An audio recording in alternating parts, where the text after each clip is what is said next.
So everyone is describing this as a very transformational year for global development. Has it been a transformational year for UNDP? How are you thinking about these various events and how to position the program in that context? Well, thank you for the question. We started the year looking very much at the Sendai disaster risk reduction framework, which was perhaps the starting block of that transformational year, where we said, let us be very careful not to lose all the development gains acquired over time, sometimes over a decade or more, because we do not have a risk-informed strategy to protect those gains against a typhoon, an earthquake, a political shock, a shock that has to do with the economy, a devaluation of the currency, or an outbreak of war or political turmoil. How this has changed UNDP is still hard to tell, but very clearly we have geared ourselves up to being fit for purpose. We know the purpose. Right. Member states have decided what the purpose, international community has decided what the purpose is. Now, are we fit? And that's a big question in terms of internal readjustment, in terms of repurposing. And I do the program support for my organization, so that's very much on the cards. Perhaps the one single issue that I would like to highlight in terms of our internal change is we have finally acquired credentials for peaceful and inclusive societies as part of any meaningful development proposition. Right. Goal 16 is here to stay. And we know when we look at the security problems that our world is suffering, when we look at the refugee and migrant crisis that we are enduring, and they are enduring more than any of us, that peace and development are intrinsically linked. And beyond just assuming that recognition is there, what will it take to put it into action? Is the broader framework of the international development community attuned to that link between crisis and peace and development? Are we ready for this sort of shock as the new normal sort of paradigm? We're getting there. I think we have almost embraced volatility. There wasn't a choice really, but we have accepted that that new normal will be the prevailing conditions under which the development workers' job will happen, and our strategies will have to be designed. Have we arrived at a satisfactory understanding and agreement between the humanitarian and the development community? No, we haven't. Have we established the bridges that need to link the peace builders with the development workers? No, we haven't. We're better there than in the first equation, I think. There's a lot to be done to understand that we describe reality and we organize institutions in boxes, but actually things happen in a much more continuous, flowing way. So part of it is about better cooperation, perhaps a willingness to forego some of the, putting your own stamp on the program.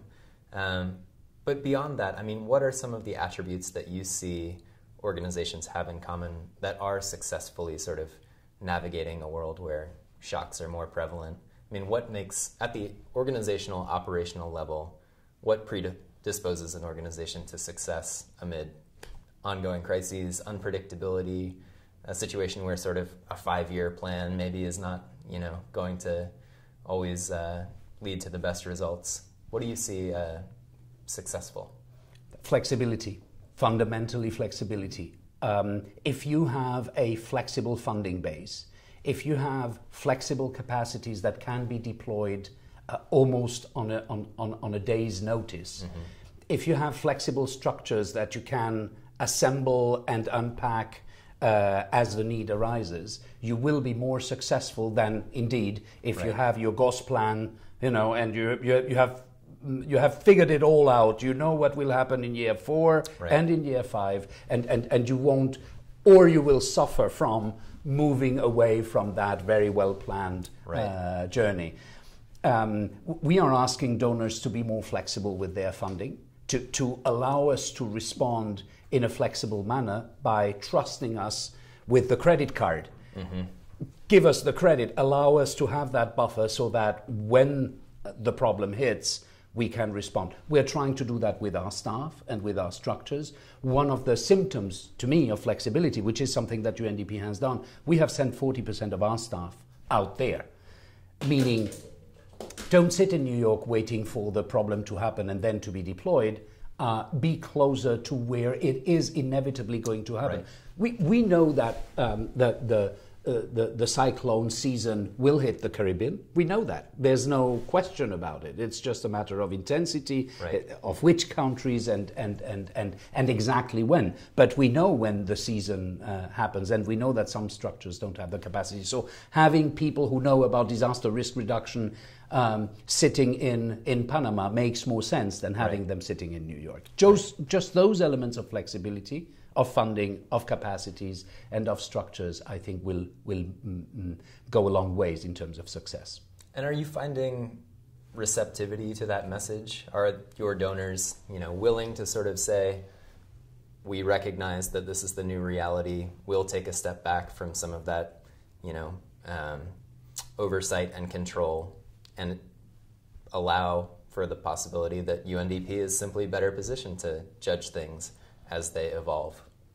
I think there's a very, very clear rational understanding of the theory of change and of the need for those kinds of systems and processes. The decision making on finances continues to be fragmented, mm-hmm. And has a hard time in following suit with that rational thinking. Right. The problem is that the funding is still in boxes and in budget lines that are less flexible mm-hmm. than what the reality demands. So I would say when you engage donor capitals and the decision makers in a conversation, they not only do they see it, they are champions of that. Right. But when they in turn engage their systems, their finance ministries, their decision makers in terms of budget allocation, it's tough to walk the talk. And is that just a communications gap, or is there something else in between that's preventing that sort of message from filtering down to the actual points of decision and resource allocation? I'm afraid it's deeper. It's more of a routine thinking, routine acting. Inertia. Budgets tend to be incremental. Decisions tend to repeat themselves. Mm-hmm. I trust you again. Right. I trust you until I'm proven otherwise. Innovation is always hard to sell.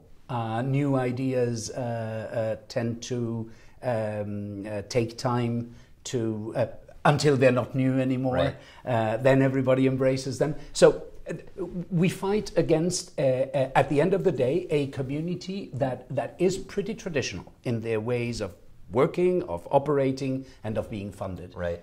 And I think a breeze of fresh air and of innovation wouldn't hurt the development community at all.